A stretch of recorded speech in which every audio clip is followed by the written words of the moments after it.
नमस्कार, मैं हूं मनोज मनु। स्वागत है आपका हमारे खास कार्यक्रम आंकड़े हमारे फैसला आपका में। सबसे पहले बात करते हैं एक बड़ी खबर की। जी हां, बड़ी खबर क्या है? पटना में बिहार पुलिस के सिपाही का अपहरण बोलेरो सवार बदमाशों ने कर लिया है। सिपाही को अगवा कर पटना के महुआबाग इलाके की घटना है। कांस्टेबल भूषण सिंह पहले बिहार एसटीएफ में तैनात थे। बिहार में एक तरह से जंगल राज ये माना जा रहा है, क्योंकि अब वहां पर आम आदमी तो आम आदमी, पुलिस भी सुरक्षित नहीं है। जैसा कि आप तस्वीरों में देख रहे हैं, पटना के महुआबाग की यह घटना है, जहां पर बिहार में एक सिपाही का ही अपहरण कर लिया गया है। तो अगर सिपाही का अपहरण किया जा रहा है, पुलिस के लोगों का अपहरण किया जा रहा है, तो आम आदमी कैसे सुरक्षित रह सकता है, यह बड़ा सवाल। सुबह 7 बजे गए थे बालू गिराने के लिए, उसके बाद एक बार अभी आए नहीं है। 10 बजे के करीब हम लोग पता किया तो फोन स्विच ऑफ था, और जब खोजने लगे तो पता चला कि महुआबाग झंडी से उन्हें कोई लेके उठा के चला गया है गाड़ी से, उसी ब्लूरो से। वहाँ के आसपास के लोगों ने बताया क्या कि एक आदमी गाड़ी से आए थे और बाइक से एक भैया थे, 2-3 आदमी वहाँ बैठे थे और उनको हाथ पकड़ के लेके उसमें गया है लोग। तो इस खबर पर बात करने के लिए सीधे हम चलेंगे पटना। हमारे संवाददाता शक्ति कुमार इस वक्त हमारे साथ मौजूद है। शक्ति, आपसे हम ये पूछना चाहते हैं, हाल के कुछ दिनों में लगातार रिटर्न जंगल राज देखा जा रहा है बिहार में, और सबसे बड़ा सवाल है कि आम आदमी तो आम आदमी, पुलिस वालों का ही अपहरण होने लगा है। आपको क्या लगता है इस पूरी घटना को लेकर, किस तरह से जानकारी?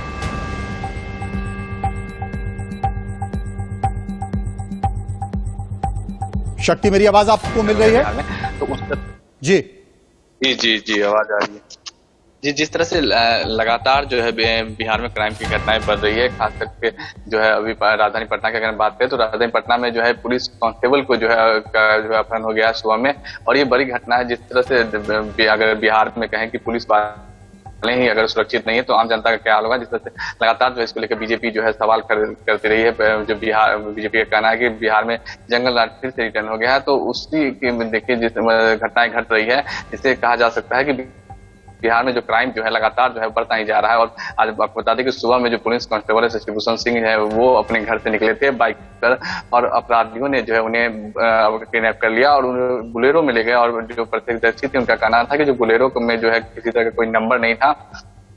बड़ा सवाल यह है शक्ति, ये भी जानकारी आ रही है कि ये जो पुलिस कांस्टेबल है ये पहले एसटीएफ में तैनात था।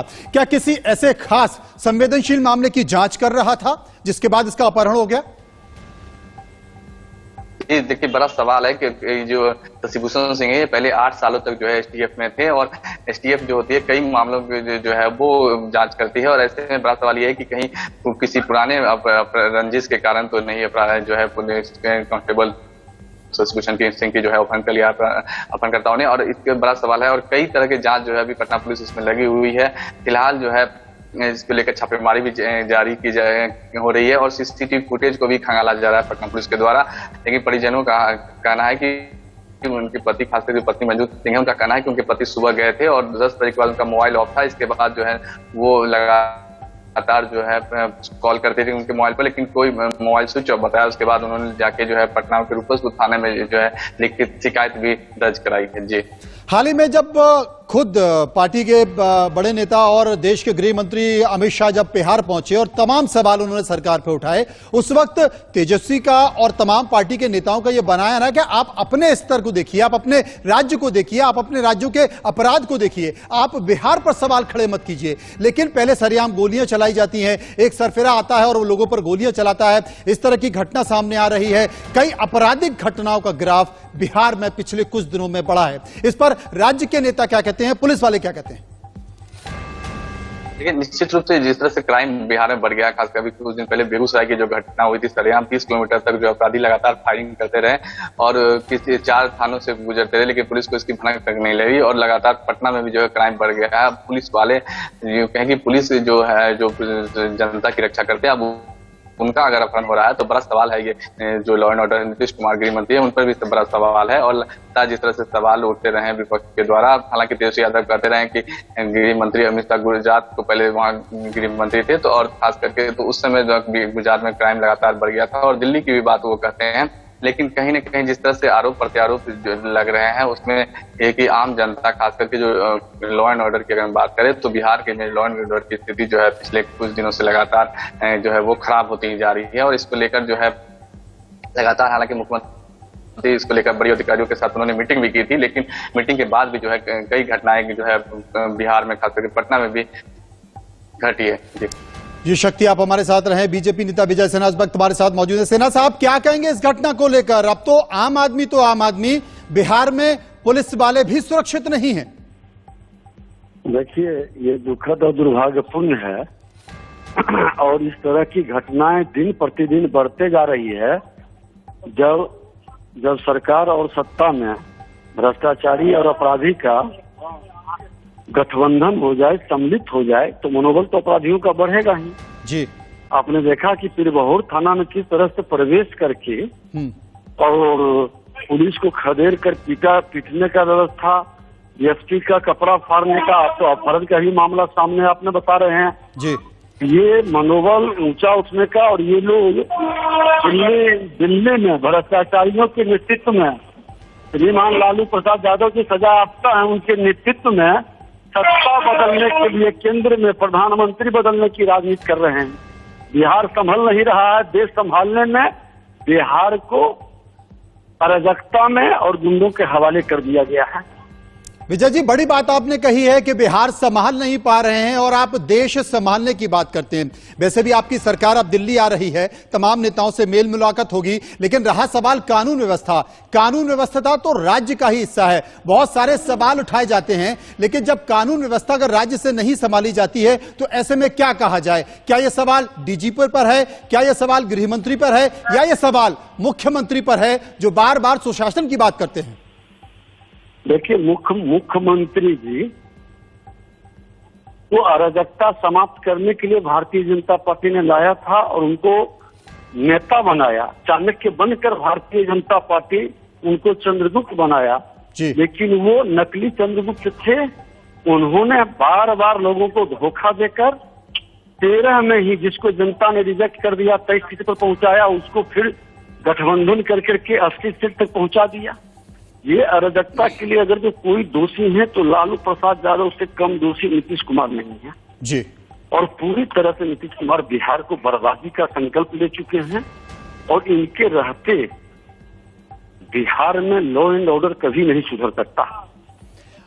बहुत बहुत शुक्रिया करेंगे विजय जी आपका। तो विजय कुमार सिन्हा का कहना है कि उनके रहते कभी भी लॉ एंड ऑर्डर नहीं हो सकता। एक बड़ी खबर यहां पर पटना से आ रही है, जहां पर कि आम आदमी नहीं बल्कि पुलिस वाले का ही अपहरण कर लिया गया, और जो पुलिस वाला अपहरण किया गया है वो पुलिस वाला एसटीएफ में काम करता था। ये बड़ा सवाल है।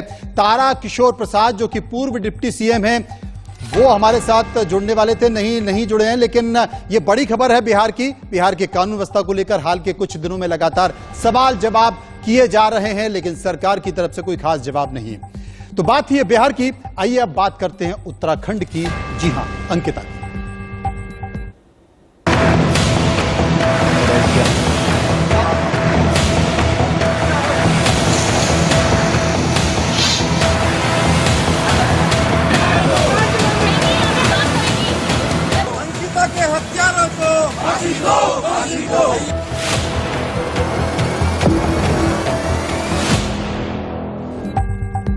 जी हां, बात करते हैं समाज को शर्मसार करने वाली एक हत्याकांड, अंकिता हत्याकांड की। अंकिता हत्याकांड से पूरा उत्तराखंड उबाल में है और सड़कों पर उतरकर लोग अंकिता के लिए इंसाफ की मांग कर रहे हैं। ऋषिकेश के वंतरा रिसोर्ट में रिसेप्शनिस्ट की नौकरी करने वाली अंकिता भंडारी की रिजॉर्ट संचालक पुलकित ने अपने दोस्तों के साथ मिलकर हत्या कर दी। 19 साल की अंकिता की हत्या पर हमारी टीम ग्राउंड जीरो से, जी हां, ग्राउंड जीरो से सुपर इन्वेस्टिगेशन में जुटी है और ये आपको दिखाएंगे कि अंकिता के कत्ल की इनसाइड स्टोरी। पहले देखते हैं इस कांड के खिलाफ कितने आक्रोश में हैं उत्तराखंड के लोग।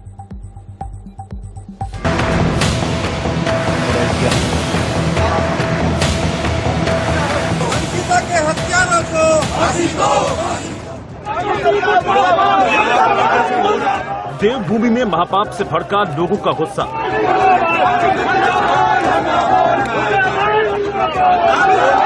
पहले रिजॉर्ट में गुस्साए लोगों ने तोड़फोड़ की। फिर आरोपी के रिजॉर्ट में लोगों ने आग लगा दी। कोर्ट में पेशी के दौरान आरोपियों से मारपीट। अंकिता भंडारी मर्डर केस में एक के बाद एक खुलासे से हड़कंप मचा है। उत्तराखंड का पौड़ी गढ़वाल गुस्से से सुलग रहा है। अंकिता की हत्या से भड़के लोग सड़क पर उतर आए और इंसाफ की मांग कर रहे हैं। पौड़ी से लेकर उत्तराखंड के कई इलाकों में लोग विरोध प्रदर्शन में जुटे हैं।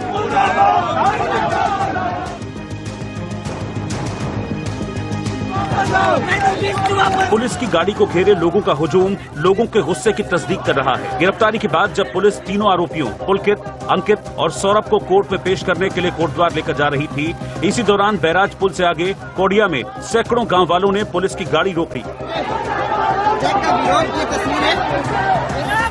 और फिर तीनों आरोपियों की जमकर धुनाई कर दी। पुलिस ने बीच बचाव कर कड़ी मशक्कत के बाद तीनों को भीड़ के चंगुल से निकाला।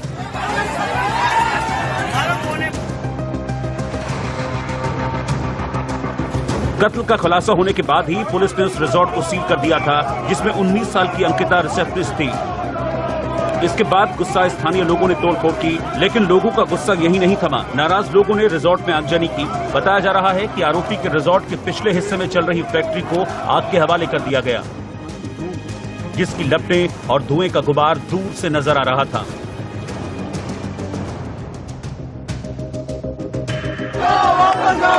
नारेबाजी, गुस्सा और पुलिस बलों की भारी मौजूदगी। तस्वीरें ऋषिकेश एम्स में अंकिता के पोस्टमार्टम के दौरान की हैं।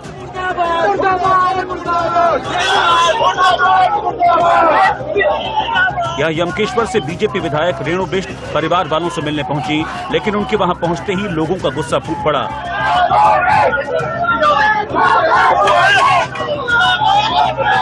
उन्हें वहां मौजूद लोगों की नाराजगी का सामना करना पड़ा। लोगों ने विधायक का विरोध शुरू कर दिया और वापस जाने के नारे लगाने लगे।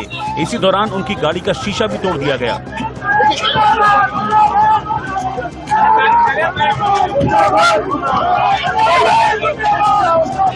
पुलिस और प्रशासन के अधिकारियों और जवानों ने कड़ी मशक्कत के बाद विधायक को यहां से बाहर निकाला। Bureau report, India news. तो अंकिता मर्डर केस में लोग इतने गुस्से में हैं कि लोगों ने यमकेश्वर से बीजेपी के विधायक की गाड़ी में भी तोड़फोड़ कर दी है। पुलिस ने मुश्किल से विधायक को बाहर निकाला और बहुत मुश्किल से विधायक वहां से बाहर निकल पाई। हालांकि इस दौरान चारों तरफ पुलिस ने उनका सुरक्षा घेरा भी बना लिया था।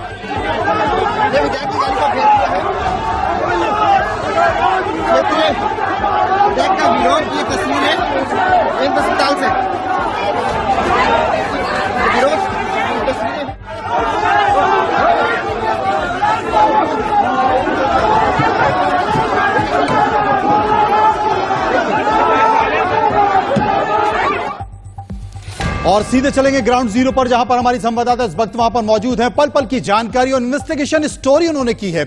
महिमा कटारिया ऋषिकेश से हमारे साथ लाइव है। इसके साथ साथ वंदना सुरोही भी ऋषिकेश से ही हमारे साथ है। महिमा, सबसे पहले मैं आपके साथ आना चाहता हूं। मैं ये पूछना चाहता हूं कि जो घटना हुई, इस घटना की एक बार पूरा कहानी बताएं कि आखिर ये घटना हुई कैसे और कैसे अंकिता को इस पूरे मामले में फंसाया गया।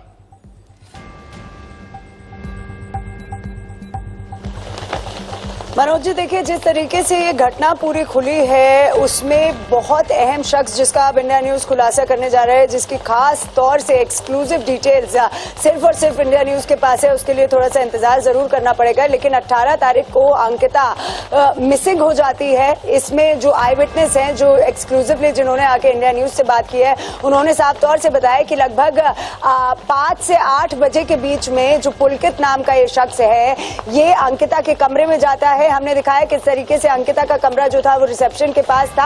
अंकिता के कमरे में 5 बजे से लगातार पुलकित बना हुआ था। उसके बाद इन दोनों में कोई झड़प होती है या ये फोर्स करने की कोशिश कर रहा होता है, तो अंकिता आधी कमरे से बाहर और आधी अंदर होती है, बहुत मायूस होती है। जो होटल का स्टाफ होता है उनको अंकिता के पास नहीं आने दिया जाता है। साथ ही साथ उसके बाद 8 से 8:30 के बीच ये तीनों लोग अंकिता को बाहर ले जाते हैं, ऋषिकेश का नाम कहके कि चलिए जाते हैं। बाहर थोड़ा सा घूम के आएंगे, इसका माइंड रिफ्रेश करेंगे, क्योंकि ये लगातार प्रेशर बना रहे होते हैं अंकिता के ऊपर प्रोस्टिट्यूशन को लेके, बेनिफिट्स देने के लिए अपने कस्टमर्स को। और ये साफ बात तमाम चैट्स में भी हमारे पास आई है। तो कई ऐसे खुलासे जो इंडिया न्यूज ने किए हैं, और उसके बाद जब ये होटल से या रिजॉर्ट से बाहर जाते हैं, उसके बाद इन तीनों ने अपने गुनाह छुपाने के लिए ये तो जरूर कह दिया मनु जी कि अंकिता वापस रिजॉर्ट में आई है, लेकिन वाकई की बात है कि अंकिता को ना तो किसी होटल स्टाफ ने देखा, ना ही किसी शख्स ने जो रिजॉर्ट में वहां पे मौजूद था, किसी ने भी अंकिता को वापस आते हुए नहीं देखा। जाते हुए जरूर रिजॉर्ट से देखा होगा, पर आते हुए किसी ने नहीं देखा, सबसे बड़ी बात। उसके बाद आमतौर पर अंकिता खुद ही अपना खाना लेने जाती थी। 10:30 बजे के करीब मनु जी, ये तीनों लड़कों में से एक अंकित नाम का शख्स है, वो अंकिता के नाम का खाना लेके रूम में आता है, और उस खाने के भी हमने विजुअल दिखाया कि किस तरीके से उस खाने को हाथ तक नहीं लगाया गया था। और आज अंकिता की बॉडी मिलती है मनु जी। वंदना, सबसे बड़ा सवाल है इसमें कि अंकिता खाना बनाने वाले से कहती है कि मेरा बैग निकाल के रखो, यानी कि वो हड़बड़ाहट में कहीं जाना चाहती थी, वो कुछ लोगों से बचना चाहती थी, लेकिन जब वो बैग लेकर बाहर आता है तो देखता है अंकिता नहीं है। उस दौरान क्या घटता है?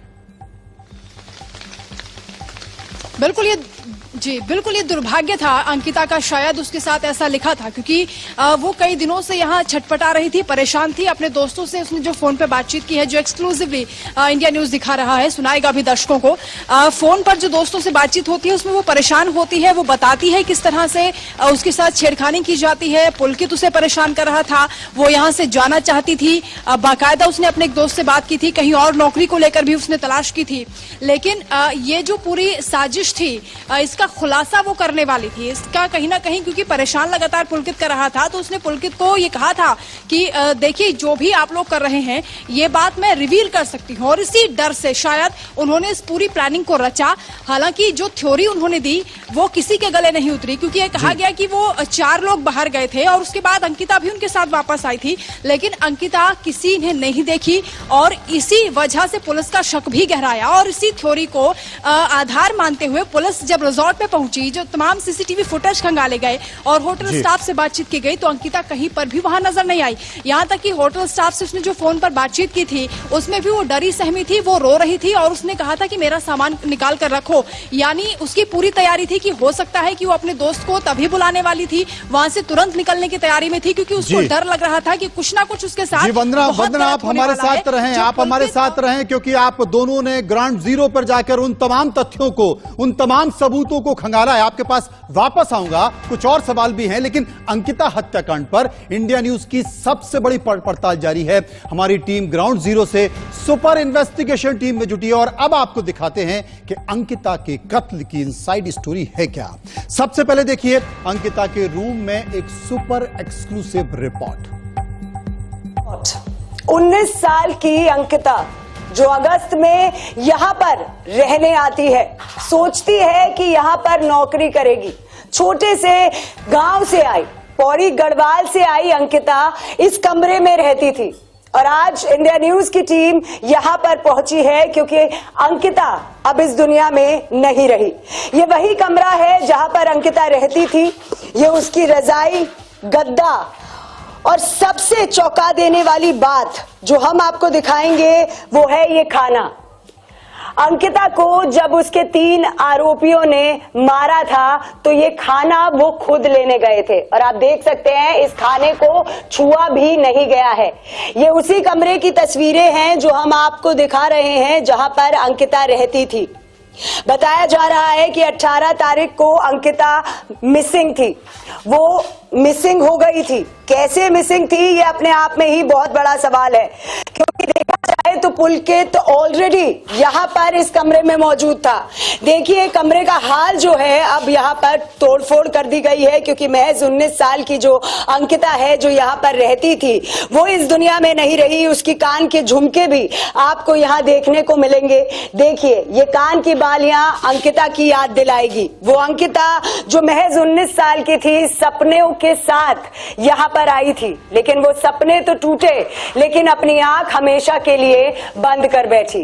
ये यहाँ से अंकिता को ये कमरा मिला हुआ था जब वो अगस्त में यहाँ पर नौकरी करने के लिए आई थी। इस कमरे को यहाँ पर बंद कर दिया गया है। ये कमरा रिसेप्शन के पास पड़ता है। यहाँ पर अंकिता आधी अंदर और आधी बाहर थी, जबकि पुलकित जो था वो इस कमरे में मौजूद था। अंकित और सौरभ जो इस मैनेजर है इस रिजॉर्ट का, वो बाहर मौजूद थे। अंकिता यहाँ बिलख रही थी, रो रही थी।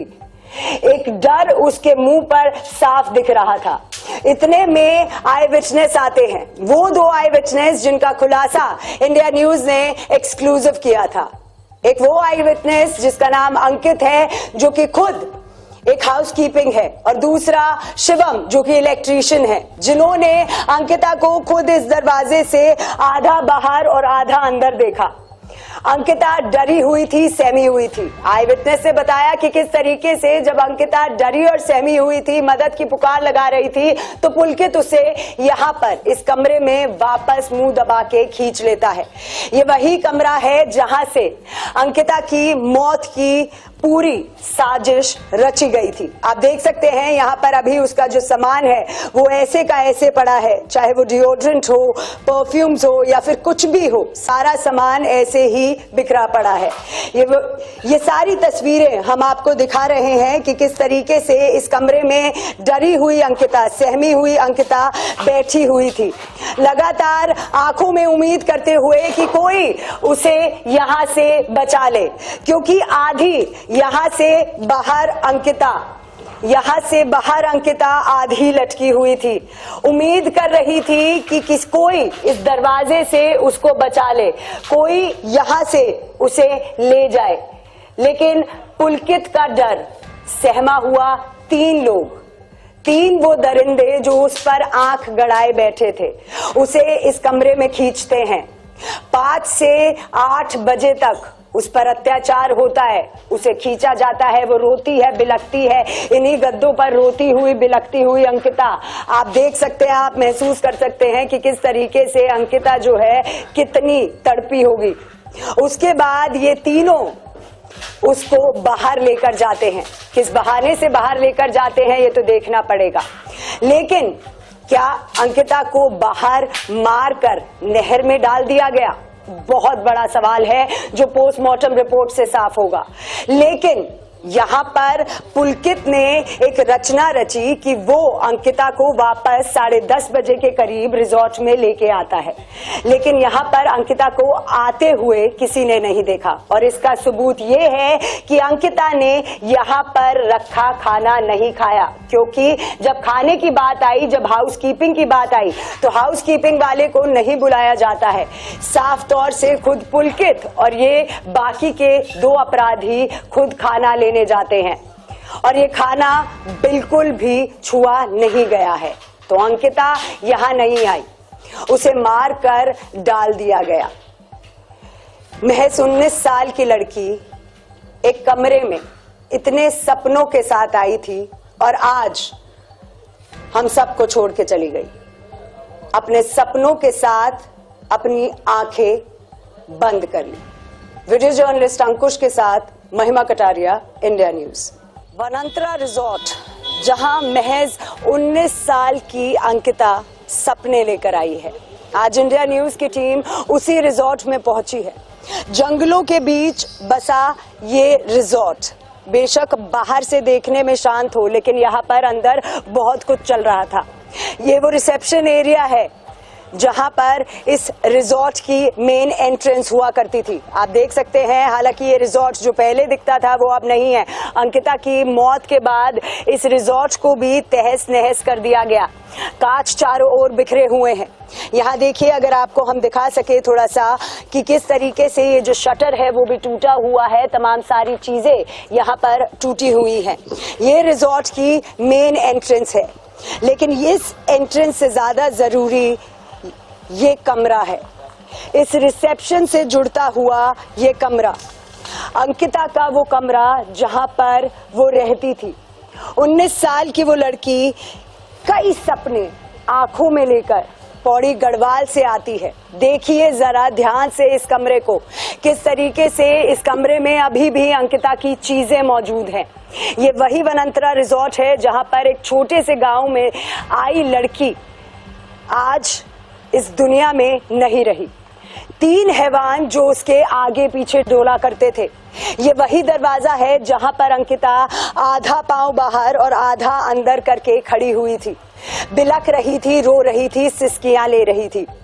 वो खाना जो अंकिता ने कभी खाया ही नहीं, वो खाना जो महज अंकिता की प्रेजेंस के लिए मंगवाया गया था कि किसी को भी इन 3 अपराधियों पर शक ना हो। वो तौलिया, ये चद्दर, ये गद्दे और रजाई, सब ये चीख चीख के बोल रहे हैं कि किस तरीके से अंकिता के साथ यहाँ पर दुर्व्यवहार हुआ। तो हमारी संवाददाता महिमा की ये दर्द भरी रिपोर्टिंग साफ तौर पर दिखाई देती है और सबसे बड़ा सवाल है कि आखिर अंकिता करती भी तो क्या करती, क्योंकि जिनके ऊपर जिम्मेदारी कानून व्यवस्था पालन कराने की थी, जिनकी सत्ता में हनक थी, जिनकी सत्ता में धमक थी, वो ही अगर इस दरिंदगी पर उतर आए तो अंकिता करे तो क्या करे, ये बड़ा सवाल है। हमारी संवाददाता सीधे फील्ड पर हैं, ग्राउंड जीरो पर है, उन्हीं के पास चलते हैं, उनसे पूछेंगे कि आखिर इसके अलावा और क्या। वंदना, यहां पर एक एसआईटी बना दी गई है, डीआईजी कहती है कि हम इसे फास्ट ट्रैक कोर्ट में लेके जाएंगे, लेकिन सबसे बड़ा सवाल है कि एक टूरिस्ट प्लेस है, इस रिजॉर्ट में जो कुछ हो रहा था वो कहीं आसपास और तो नहीं हो रहा है। किस तरह की जानकारी और इसे लेकर अब सरकार किस तरीके से सरकार कि कहीं और अंकिता तो न जाने कितनी अंकिता तो परेशान नहीं है। जी बिल्कुल सही कहा आपने मनोज जी, क्योंकि यहाँ उत्तराखंड में लोग सुकून तलाशने के लिए आते हैं, ये शांत स्वभाव के लिए जाना जाता है। यहाँ पर क्राइम की घटनाएं बहुत कम होती हैं, लेकिन ये जो घटना हुई है इसने पूरे प्रदेश को सुलगा दिया है और यही वजह है कि लोगों में भारी नाराजगी है, उनका उबाल देखते बन रहा है और इसीलिए प्रेशर भी पड़ा है। और यही वजह रही कि एसआईटी का गठन भी हुआ और मुख्यमंत्री पुष्कर सिंह धामी ने स्पष्ट कह दिया है कि दोषियों को कड़ी से कड़ी सजा होगी, बख्शा नहीं जाएगा और इंसाफ की मांग हर कोई कर रहा है। खासतौर से ये मांग की जा रही है कि ऐसी घटना दोबारा ना हो, इसलिए जो भी सजा हो सकती है मुमकिन कठिन से कठिन सजा होनी चाहिए। यहाँ तक कि जो परिजन हैं वो फांसी की मांग भी कर रहे हैं इन अपराधियों के लिए। और गुस्सा लोगों को देखा होगा आपने, जब पुलिस उनको लेकर जा रही थी रास्ते में ही जो तमाम ग्रामीण थे वो आक्रोशित थे, पहले से वहां पर मौजूद थे और जैसे ही गाड़ी वहां से निकली उन्होंने इन तीनों को बुरी तरह से पीटा है, गाड़ी के शीशे भी तोड़ दिए, उसके बाद रिजॉर्ट में भी तोड़फोड़ की गई और यहाँ तक कि उनकी फैक्ट्री में भी आग लगा दी गई। यानी यहाँ के लोग जो है बहुत शांत स्वभाव के माने जाते हैं, उसके बावजूद भी उनके मन में टीस है, पीड़ा है उत्तराखंड की इस बेटी के लिए जो आज हम सबके बीच नहीं है। और अगर समय रहते इस पर कार्रवाई कर ली गई होती, समय रहते ये इंसाफ हो जाता तो शायद आज ये नौबत नहीं आती और आज अंकिता जिंदा होती। आज अंकिता जिंदा होती। हमारे साथ आप वंदना महिमा दोनों बने रहे, लगातार हम चर्चा कर रहे हैं क्योंकि देश के सबसे बड़ी खबर है, देश की न जाने कितनी ऐसी बेटियां परेशान हैं और अंकिता के साथ अगर ये हुआ है तो किसी और अंकिता के साथ ना हो, इसलिए हम समाज को भी अलर्ट कर रहे हैं और सरकारों को भी जगा रहे हैं। फिर से आपका स्वागत है। हम चर्चा कर रहे हैं अंकिता हत्याकांड की। जी हां, इस मर्डर केस में चश्मदीद ने कई खुलासे किए हैं। इंडिया न्यूज संवाददाता महिमा कटारिया ने चश्मदीद से बात की और इस पूरे घटना को जानने की कोशिश की कि आखिर हुआ क्या। मैं वहां पर पहुंचा तो उन दरवाजे पे अंकित, मैंने जैसा दरवाजा खोला तो अंकित तुरंत जो है इसके अंकिता के कमरे से निकल के आया तुरंत। अच्छा। उसने मुझे रोका कि वो शिवम जी जूते लेके अंदर नहीं आ सकते। मैंने कहा तो फिर कोई गेस्ट आएगा तो वो भी जूते उतार के अंदर आएगा। मैंने कहा तो इसमें जूते का क्या रिस्ट्रिक्ट है कि जूते लेके नहीं आ सकते? कहने वो आप यहाँ से क्रॉस नहीं हो सकते। मैंने कहा भाई हम क्रॉस भी हो सकते हैं, हम स्टाफ हैं, हम क्रॉस भी होंगे, हम जूते भी लेके आएंगे। जब कस्टमर आएंगे तो कस्टमर को कैसे करोगे तुम? तो उसने मेरी और बहस चल रही थी इस बारे में जी। तो इतने में ही जो सौरभ भास्कर है मैनेजर, हाँ सौरभ भास्कर मैनेजर, सौरभ भास्कर ने मुझे आवाज लगाई कि वो शिवम इधर आओ। सौरभ कहाँ था उस समय? सौरभ बाहर सिगरेट पी रहा था। अच्छा, ठीक है। मेन दरवाजे पे, मेन दरवाजे पे। तो उसने मुझे आवाज लगाई कि शिवम जरा यहाँ ना, कुछ काम है इलेक्ट्रिकल का, जरा कुछ ये काम देख लेना, बाकी तो काम सब सही है। मैंने कहा ठीक है। तो अब देखो, हमें इतनी बड़ी दुर्घटना होने का बिल्कुल भी आशंका नहीं थी कि ऐसा कुछ कर सकते हैं, क्योंकि हमें अगर जरा सा भी मुझे लगता है कि ऐसी कुछ दुर्घटना होने वाली है तो मैं तो अड़ जाता हूँ वहीं पे ही। लेकिन फिर आपने क्या देखा? अंकिता उस समय कहाँ थी? क्या अंकिता अपने रूम के बाहर, ना तो अंदर थी ना बाहर थी, सहमी हुई थी, चुपचाप बिल्कुल अपने दरवाजे पर खड़ी हुई थी। और पुलकित कहाँ था? पुलकित अंदर था, कमरे के। पुलकित अंदर था। तो कोई आवाज, किसी तरीके की मदद या इशारा अंकिता ने किया हो आपकी तरफ? ना, मेरी तरफ उसने कोई इशारा नहीं करा, ना ही उसने मेरी तरफ देखा। तो सहमी हुई थी? हाँ, वो सहमी हुई थी और मैं कोशिश कर रहा था कि एक बार अंकिता कुछ बोले और मैं कुछ आगे बोलूं, लेकिन जब अंकिता ही कुछ नहीं बोली तो फिर मैं भी कुछ नहीं बोल पाया। फिर इतने में मुझे आवाज लगा ली सौरभ भास्कर ने। अच्छा। अब सौरभ भास्कर ने आवाज लगा ली तो मैं सौरभ भास्कर की बात तो मैं लग गया जी। अब वो ले गए मुझे कुछ नया काम दिखाने, क्योंकि मैंने भी नई ज्वाइनिंग करी थी वहाँ पे। कब आपने ज्वाइन करी?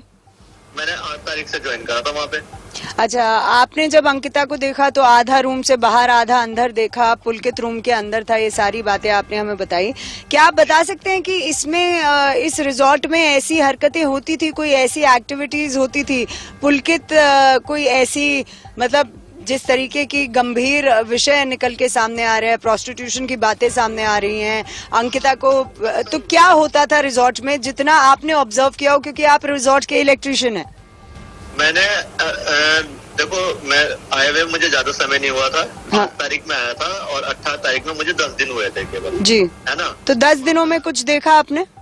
10 दिनों में मैंने देखा कुछ ऐसा, कोई ऐसी एक्टिविटी नहीं देखी, लेकिन हाँ ये इतना जरूर था कि ये मैडम के आगे पीछे जरूर रहते थे हमेशा, कोई ना कोई, कभी पुलकित रहता था, कभी अंकित रहता था, जैसे पुलकित गुप्ता है ना, तो ये दोनों उनके आगे पीछे रहते थे हमेशा। तो मैं कुछ दिन तक ये नहीं समझ पाया कि ये इस लड़के का वर्क क्या है, ये क्यों इतना मैडम के आगे। तो आपको लगता है कि ये फंसाया जाने की पूरी प्लानिंग, पहले से प्लानिंग कर रहे थे ये लोग?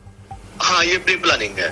मैं श्योर हूँ ये इनकी प्री प्लानिंग है। और ये कब से आपको लगता है कि कब से ये प्लानिंग कर रहे थे? ये प्री प्लानिंग इनकी जो स्टार्टिंग मैंने देखी थी, ये देखी थी एक बार रात को 10:30 बजे गाड़ी आके रुकी थी। तो गाड़ी में से अंकिता भी निकली और भी ये भास्कर, अंकित और पुलकित, ये तीनों निकले और मैडम भी निकली। और ये कब की बात है? ये है लगभग जब मैं आया था उससे 3 दिन पुरानी बात, लगभग 11 तारीख के करीब। अच्छा। हाँ। तो अंकिता हमेशा जब भी इनके साथ रहती थी तो सहमी रहती थी?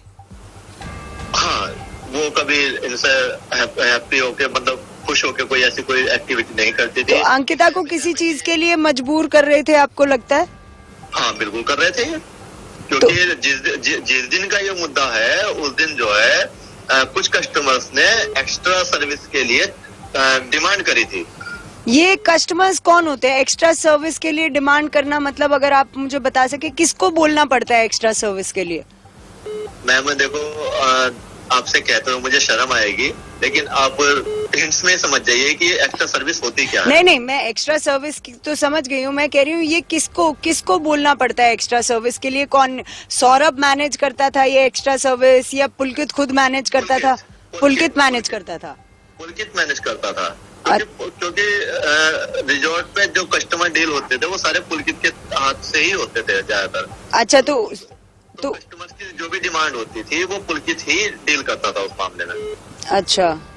और सबसे बड़ी बात यह है कि जितनी बार भी वहाँ पे कॉन्फ्रेंस हुई है, पुलकित ने मुझे किसी के सामने भी नहीं आने दिया। और जिस दिन मुझे पता चला था कि एनडीटीवी वाले आए हुए हैं और उस अगले दिन तो आपको छुपाने की, दबाने की कोशिश की गई। तो आप ये कह रहे हैं कि मतलब इस रिजॉर्ट में पहले भी मतलब ऐसे काम होते रहे हैं, ऐसे काम कस्टमर डिमांड करते थे कुछ चीजें, तो ये प्रोवाइड करवाता था पुलकित? इन्होंने पहले, इनके पास कस्टमर आए हैं इस तरीके के, मैं इस मामले में श्योर नहीं हो सकता, और इन्होंने प्रोवाइड कराया है ये भी मैं श्योरिटी से नहीं कह सकता। लेकिन जो उस वक्त की कहानी है, जिस वक्त से हम शुरू कर रहे हैं, तो उस वक्त में ऐसा हुआ है। ठीक है, थैंक यू शिवम जी हमसे बात करने के लिए। सीधे चलेंगे अपने संवाददाताओं के पास। महिमा इस वक्त हमारे साथ मौजूद है। महिमा, आपने चश्मदीद से बात की, बहुत सारी बातें उसने खुलकर बताई और बताई कि ये पूरा रैकेट आखिर चल कैसा रहा था। लेकिन इसमें 3 दरिंदगे हैं, भास्कर है, पुलकित है और अंकित है। और वो बता रहा था कि किस तरीके से लड़कियों को यहां धकेला जाता था, एक्स्ट्रा सर्विस की बात वहां पर की जाती थी और कस्टमर को कोई और नहीं बल्कि पुलकित डील करता था। क्या पुलिस ने इनका रिकॉर्ड खंगालने की कोशिश की, इनका आगा पीछे जांचने की कोशिश की, यह पता करने की कोशिश की कि इस रिजॉर्ट में ही नहीं बल्कि और इस रिजॉर्ट के बाहर या इस पूरे इलाके में और उत्तराखंड में कहां कहां किन गतिविधियों से ये लोग जुड़े हुए हैं।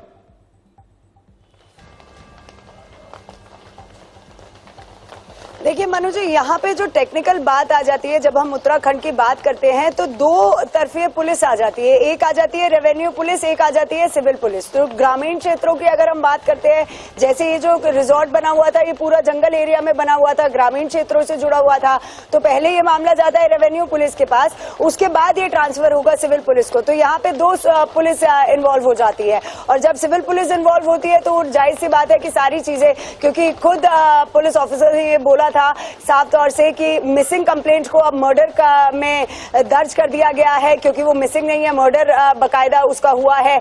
तो तमाम जो सारी चीजें हैं वो सामने आई है। लेकिन अहम जो हमने ये आई विटनेस से मनु जी बात की, तो सबसे बड़ी बात जो इसने खुलासा किया वहां पे वो ये किया कि जिस तरीके से वो वहां पे खड़ा था उसे जूते उतारने को बोला गया, उसे ये कहा गया इलेक्ट्रीशियन, पहली बात है तारों का काम होता है तो कोई जूते तो उतारता नहीं है, और उत्तराखंड जैसे जहां पे बारिश बरसात का मौसम होता है उसे अंदर नहीं जाने दिया जा रहा था, यानी दबाव तभी से बनाना शुरू हो गया। ये बड़ा सवाल है। वंदना, एक सवाल मैं आपसे पूछना चाहता हूं कि यह घटना हो चुकी है, लेकिन उत्तराखंड की पुलिस क्या वाकई तमाम रिजॉर्ट और होटल में भी इस तरह की जांच कर रही है, पता लगाने की कोशिश कर रही है इंटेलिजेंस के जरिए कि कहीं वहां ये सब तो गंदा काम, गलत बात नहीं होती है? देखिए, अभी तक तो इसके बारे में जानकारी नहीं मिली है, लेकिन आगे क्योंकि एसआईटी जांच बिठा दी गई है और मुख्यमंत्री पुष्कर सिंह धामी खुद इस मामले को बड़ी गंभीरता से देख रहे हैं, इस पूरे मामले को मॉनिटर कर रहे हैं, तो जाहिर है कि आगे आने वाले वक्त में और भी जो आसपास के रिजॉर्ट्स हैं, क्योंकि ये पूरा जंगल एरिया है और यहाँ पर ये जो रिजॉर्ट बना हुआ था वरंतरा, ये एकदम अलग जाकर बना हुआ था, यानी जो बाकी के रिजॉर्ट्स हैं वो आसपास एक दूसरे से जुड़े हुए हैं, कनेक्टेड है, लेकिन ये रिजॉर्ट एकदम से पीछे बीहड़ वाले इलाके में बना हुआ था। कह सकते हैं कि हो सकता है कि जानबूझकर इस तरह से इस रिजॉर्ट को बनाया गया हो ताकि बहुत ज्यादा लोग यहां पर ना पहुंच पाए और जो ये बिजनेस वहां पर करना चाहते थे, जो रैकेट यहां पर चलाना चाहते थे, उसे अंजाम दे सके। और यही वजह रही कि वहां पर अंकिता इस दलदल में फंस गई और इस बीच जो तमाम घटनाक्रम हुआ है वो आई विटनेसेस के जरिए जो तमाम खुलासे हो रहे हैं न्यूज दर्शकों तक पहुंचा रहा है। जो बड़ी बात यहां पर सामने आ रही है वो ये कि लगातार जो अंकिता है वो कोशिश कर रही थी कि इस दलदल से वो किसी तरह निकले, लेकिन पेरेंट्स से वो इस बात को नहीं बता सकती थी क्योंकि पेरेंट्स शुरुआत से ही वो उसकी नौकरी के खिलाफ थे।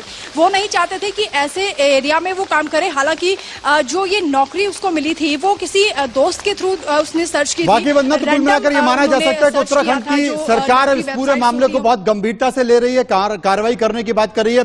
बहुत बहुत शुक्रिया करेंगे महिमा का, शुक्रिया करेंगे वंदना का, जिन्होंने ग्राउंड जीरो से इस दर्दनाक घटना की एक शानदार रिपोर्टिंग की है, देश के सामने सच्चाई सामने लेकर आई हैं और तमाम तथ्यों को वो सामने लेकर दिखाने की कोशिश की है कि कैसे अंकिता के साथ 3 दरिंदों ने दरिंदगी की है। निश्चित तौर पर सरकार कार्रवाई करेंगे। शुक्रिया करेंगे अपने संवाददाताओं का। आगे बढ़ते हैं कि आखिर उत्तराखंड के डीजीपी क्या कहते हैं। जी हां, इस पूरे कांड पर उत्तराखंड के डीजीपी का क्या कहना है, अशोक कुमार क्या कहते हैं, सुनिए।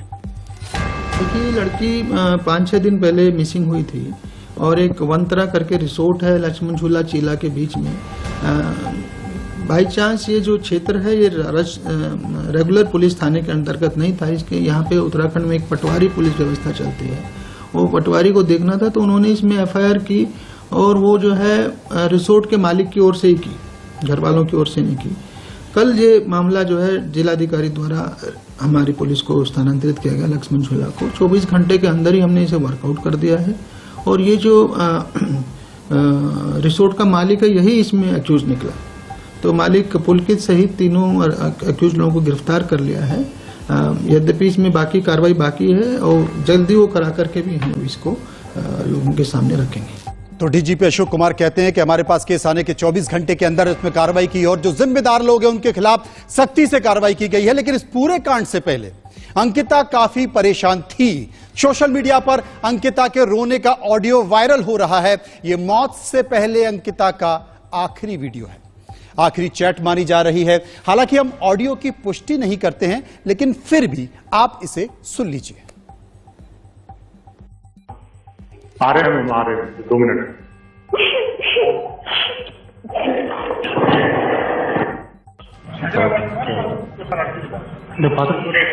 हेलो मैम, मैम मैं बोल रहा हूँ, क्या हो गया? प्लीज मेरा बैग ऊपर जा दो, दुकानदार। चलो गाड़ी घूमो, चल नीचे चलो आ चलना। आ रहे हैं मैम, आ रहे हैं 2 मिनट। चलो। अंकिता नहीं है, अंकिता अब इस दुनिया में नहीं है, लेकिन उसकी सिस्कियां बताती हैं कि उसके साथ क्या हुआ। और उत्तराखंड की सरकार को पहुंचना चाहिए उस पल तक, उस जड़ तक, जिससे आप समझ सकें कि इस देश में कोई दूसरी लड़की अंकिता ना बने। हम आपको सुनाते हैं कि चश्मदीद नौकर का खुलासा क्या है। और ये एक्सक्लूसिव खुलासा, ये वीडियो इंडिया न्यूज के पास है। इसमें खुलासा किया गया है कि पुलकित आर्या कमरे में मौजूद था। अंकिता मदद के लिए चिल्लाती रही, रोती रही। देखिए। वो तो कह रहा था ये कि वो अंकित भी थे कमरे में। सौरभ और अंकित नहीं हुए। सौरभ सर तो सीधा गए और बाइक निकाली। बाइक नहीं, बाइक जब ये कमरे में सब खुल गए थे और कोई भी गया था कमरे में, ये दोनों थे काफी देर से। नहीं, पर जब ये सौरभ तो कह रहा था ना कि वो मतलब खुद ही बोल रही थी कि मुझे घूमने चलना है, तो रो क्यों रही थी फिर? और खुद ही बोलती रो, पता नहीं, देखो घूमने मतलब कितने बजे? 8 हो गई, किसको घूमना लगे? 8 या 8:30 बजे है ना। अब वो कह रहा था कि वो घर वाले मारते हैं और उसकी वजह से क्या वो रो रही थी। 8 या 8:30 बजे निकले। हाँ 8:30 बजे। हाँ, मतलब उस समय फोन स्विच ऑफ हो गया था। 8:30 फोन तो हम बहुत ट्राई करा, रात को बहुत ही करा हमने, सब डरे हुए थे, सबके सब जो ना पूरी रात जागे हम। और पता है वो रूम के बाहर ही बैठे रहे, जब मतलब कि जो ना सौरभ भैया खाना देने गए ना, तो अंकित सर ने खाना छीन लिया उनसे, तुम मेरा खाना लगा दो। और खाने की प्लेट, हमें तो पता नहीं, खाने की प्लेट तो नहीं की नहीं मिली वहाँ पर, जरा सा एक टुकड़ा तक नहीं टूटा। वैसे प्लेट टूटी हुई होगी ना, वो नया खाना था। तो प्लेट टूटी हुई थी? प्लेट टूटी नहीं, खाने का टुकड़ा तक नहीं टूटा, मैम ने छुआ तक नहीं उसको। अंकित सर रूम में घुसे और पता ही नहीं हमें तो। गवाह की बात, पुलिस की कार्रवाई और सरकार की तरफ से मुख्यमंत्री का बयान। लेकिन सोचिए एक परिवार की हालत क्या होगी। अंकिता भंडारी के घर पर मातम पसरा है। क्या कुछ कहना है अंकिता की मामा का, एक बार ये भी सुन लेते हैं।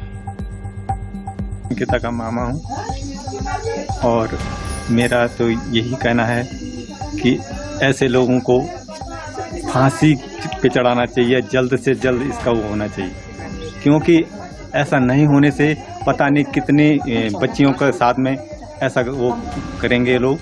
इसलिए जो है मैं तो प्रशासन से यही रिक्वेस्ट करता हूं कि इन लोगों को फांसी की सजा होनी चाहिए जल्द से जल्द। मामा ठीक कह रहे हैं अंकिता के। वहीं उत्तराखंड के मुख्यमंत्री पुष्कर सिंह धामी ने इंडिया न्यूज से खास बातचीत में कहा है कि दोषियों को छोड़ा नहीं जाएगा, कड़ी सजा दिलाकर रहेंगे। कांड हुआ है, हत्याकांड, ये नहीं होना चाहिए था, इससे बहुत नाराजगी है। सबसे पहले तो मैं यही जानना चाहूंगा कि क्या एक्शन इस वक्त चल रहा है। देवभूमि के नाम से जाना जाता है उत्तराखंड को, लेकिन देवभूमि में इस तरह के अगर मामले होंगे, इस तरह से पाप होगा तो सवाल तो उठेंगे ही। अभी क्या एक्शन अब तक हुआ है इन आरोपियों पर? बहुत जघन्य अपराध हुआ है, बहुत अन्याय हुआ है जी। इसको लेकर पुलिस ने जहां सभी आरोपियों की गिरफ्तारी कल कर ली है, गिरफ्तारियों को जेल भेज दिया है। इसके साथ साथ हमने ध्वस्तीकरण की प्रक्रिया भी वहां पर की है और ध्वस्तीकरण के बाद उस सारे परिसर को सील कर दिया गया है, जिससे कि जो है कोई भी साक्ष्य वहां से गायब ना हो, सारे साक्ष्य वहां पर सुरक्षित रहें। एसआईटी जांच के लिए एसआईटी की टीम गठित कर दी है, जिससे सारे जितने भी पहलू हैं, जो भी अपराधी हैं, जो भी और लोग इन्वॉल्व हैं, उन सभी की गिरफ्तारी हो, सभी लोगों को सजा मिले। क्योंकि यह उत्तराखंड की मातृशक्ति का अपमान है, हमारी बेटियों का, हमारी बहनों का। इस प्रकार से जो है उत्तराखंड के लोग ऐसी घटना को, ऐसे जघन्य अपराध को, जहां उत्तराखंड देवभूमि है, अतिथि देवो भव की तर्ज पर हम सभी का यहाँ सम्मान करते हैं, लेकिन इस प्रकार की घटना किसी भी कीमत पर बर्दाश्त नहीं की जा सकती है, बर्दाश्त से बाहर है। इस पर हम कठोर कार्रवाई करेंगे और इसलिए हमने एसआईटी गठित की है। एसआईटी अपना काम कर रही है जी। साथ ही साथ जो अन्य भी जो जांच के पहलू हैं उन सभी पर हम विचार कर रहे हैं। धामी जी, अभी तो आप बता रहे हैं कि ठीक है एक्शन हुआ है, उनको बीजेपी से निकाल दिया गया दोनों को, लेकिन ये भी आरोप लग रहे हैं कि जब तक ये मामला बहुत प्रकाश में नहीं आया था, मीडिया में नहीं आया था, थाने में बिठाकर वीआईपी ट्रीटमेंट दिया जा रहा था आरोपी के पिता को। देखिए, जैसे ही इस घटना का मुझे पता लगा है, मैंने तत्काल इसका संज्ञान लिया। तत्काल हमने कहा है कि तत्काल जो है उनको सबको इस पर कार्रवाई करिए और जो भी इसमें लापरवाही हुई है वो लापरवाही करने वालों को भी जो है सीधे सीधे उनको भी इस पर पनिश किया जा रहा है। और इंडिया न्यूज पर अंकिता केस में विस्फोटक खुलासा हुआ है। जी हां, अंकिता भंडारी के दोस्त का यह बड़ा खुलासा इस वक्त इंडिया न्यूज पर आया है। अंकिता से करीब 19 मिनट तक बात हुई थी। दोस्त से अंकिता ने फोन पर आखिरी बात की। हत्या वाली रात अंकिता से हुई थी बात, ये बात आखिरी हुई थी और ये बात करीब 19 मिनट तक हुई थी। अंकिता भंडारी के दोस्त का नया खुलासा। जो अंकित है, जो 19 साल का, हाँ जी, उनके पास आया था। तो उसने बोला था कि हमारे कुछ वीआईपी गेस्ट आने वाले हैं, उनको थोड़ी एक्स्ट्रा सर्विस देनी है, तो कुछ लड़कियां अगर आपके पास क्या हो यहाँ पे, जब लड़की हो, आपको कुछ कांटेक्ट भी होगा लड़कियों में, तो वो 10,000 तक दे देंगे। ये आगे से बढ़की थी, तो इसने मुझे बोला, वो डायरेक्टली मुझे ही बोल रहे थे। अच्छा। वो इंटेंशन समझ गई थी हाँ जी उनकी। हाँ जी। 17 तारीख को ये बोला था रात को, फिर बस वही थोड़ी नॉर्मल बात हुई थी। मैंने बोला कोई बात नहीं, मतलब थोड़ा कैजुअली हो गया था उस वक्त। बोला था कि अगर फिर से अगर कल मेरे को फिर से ये सेम प्रॉब्लम, चली जाऊंगी जॉब, छोड़ दी जॉब, क्योंकि ऑलरेडी एक बार उसने पहले छेड़ दिया था। हाँ, तो 2-3 मतलब ऐसा वाक्य हुआ था अंकित, पुलकित ने एसएमएस भी एक बार तो मतलब उसने आपको ये बताया कि डायरेक्टली वो उसे फोर्स कर रहा था कि कस्टमर को एक्स्ट्रा देने के लिए या एक्स्ट्रा सर्विस देने के लिए। हाँ, मतलब इनडायरेक्टली उसने बोला कि लेके आओ, मगर वो इंटेंशन समझ गई थी, तो उसने मुझे। तो ये कहीं ना कहीं एक रैकेट ही चलाने की कोशिश कर रहा होगा रिजॉर्ट में, जब इस तरीके की हरकतें कर रहे हैं। हो भी सकता कि पहले भी कुछ ऐसा होता होगा, कि इतना तो नहीं पता होता ना, क्योंकि जॉब में इतने दिन नहीं थे, 20 दिन ही थे। अगर ये 2-3 महीने जॉब करते तो उसको काफी चीजें पता लगती जी, या और जो स्टाफ के लोग होते तो उनको भी पता लगते। हाँ, अच्छा, जो स्टाफ के लोग आए थे, हाँ जी, हाँ, तो मतलब किसी स्टाफ की बात है, आपकी किसी स्टाफ वाले से बात हुई है, किसी ने बताया हो? मतलब फिर बाद में जब वो इस तरह सोर्स इकट्ठे किए ना स्टाफ से, फिर उनकी मेन हेल्प तो स्टाफ से ही हुई ना सारी। तो किसी ने आपको कुछ ऐसी बात बताई हो, आपको खटकी हो कि हाँ अलग साथ शायद उन्होंने जबरदस्ती करने की कोशिश की थी, या कुछ ऐसा स्टाफ ने आपको बताया हो? वो ये सब कुछ ना मुझे यहाँ पे आके पता लगा था। हाँ, स्टाफ की बात कर रही हूँ, रिजॉर्ट के स्टाफ की बात कर रही हूँ। उन्होंने कुछ बताया आपको? 18 तारीख को मेरी बिल्कुल नॉर्मली बात हो रही थी, मतलब जिस दिन की ये सिचुएशन है जी। हाँ, बिल्कुल नॉर्मल बात हो रही थी, मतलब मुझे ऐसी भनक हो नहीं पाई कि मतलब कुछ जी। तो मतलब शाम को फोन लड़के का, आयुष का, तो उसने मुझे फोन किया, पहले आने वाला था। हाँ जी। उसको लेने के लिए, जो जहाँ जिसके उसके पापा जॉब लगवा रहे थे। हाँ जी। तो उसका फोन आया, बोला कि भैया उनको ले जाना है, मतलब ऐसे बोला उनको ले जाना है।